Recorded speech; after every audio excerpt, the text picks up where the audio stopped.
वो बाप मनुष्य सृष्टि का कौन है?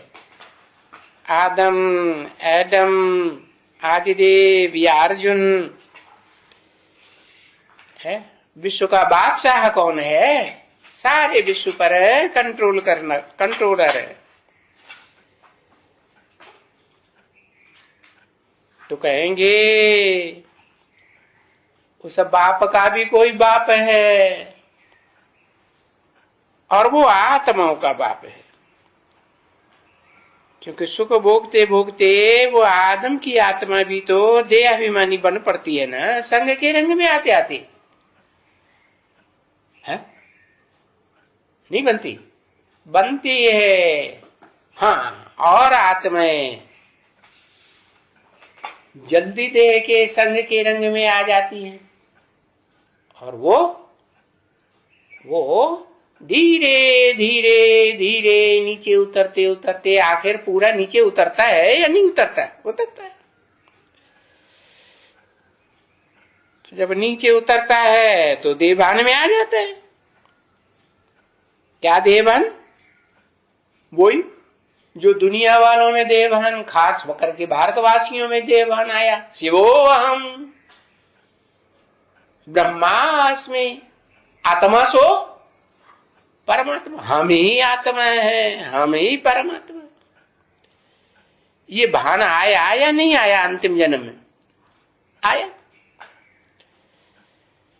तो जब देह का भान आ गया, देहधारी हो गया, देह को धारण कर लिया,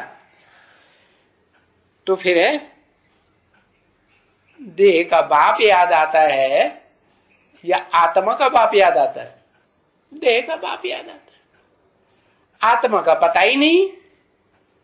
तो बाप आकर के आत्मा का परिचय देते हैं, आत्माओं का बाप। तो अब तुमको कहते हैं, देखो ये सृष्टि कितनी ह्यूज है, विशाल है, और ये बेहद का नाटक कितना बड़ा है। बिल्कुल बेहद का बड़ा नाटक है ना। है? कितने इसमें बाई प्लॉट धर्म हैं, और फिर कितने उनके फॉलोअर्स हैं। तो ये जो नाटक है, और ये भी अभी जान गई हो, क्योंकि वो लोग तो लाखों बरस इस सृष्टि की आयु शास्त्रों में लिख दी। अभी तुमको बाप ने सुनाया कि ये सृष्टि तो 5000 वर्ष की है, और इसका हिसाब किताब भी सब ठीक करके बताते हैं। भाई नरक की सृष्टि, नर जिसे कहा जाता है मनुष्य, उसकी बनाई हुई सृष्टि नरक। नर ने नरक बनाया, और नर को नारायण किसने बनाया?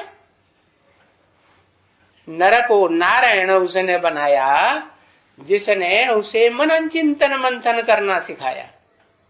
कैसे? कर्मेंद्रियों के द्वारा, ज्ञानेंद्रियों के द्वारा नहीं, मन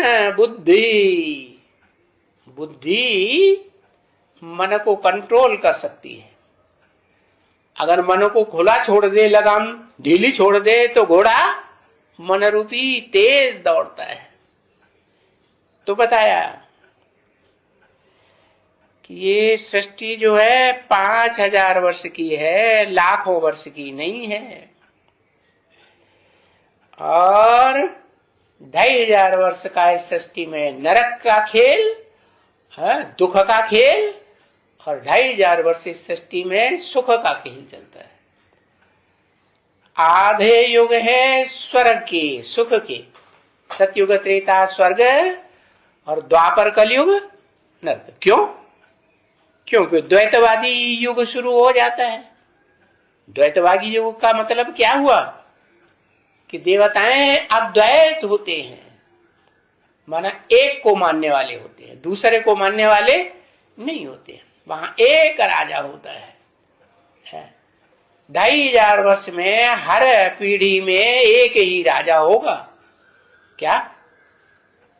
पीढ़ी दर पीढ़ी तो चलती है, परंतु राजा हर पीढ़ी में एक ही होता है कि 2-4 होते हैं? एक ही राजा। इसलिए वहां सब सुखी रहते हैं। एक का मत चलता है, एक की बताई हुई धारणाएं चलती है?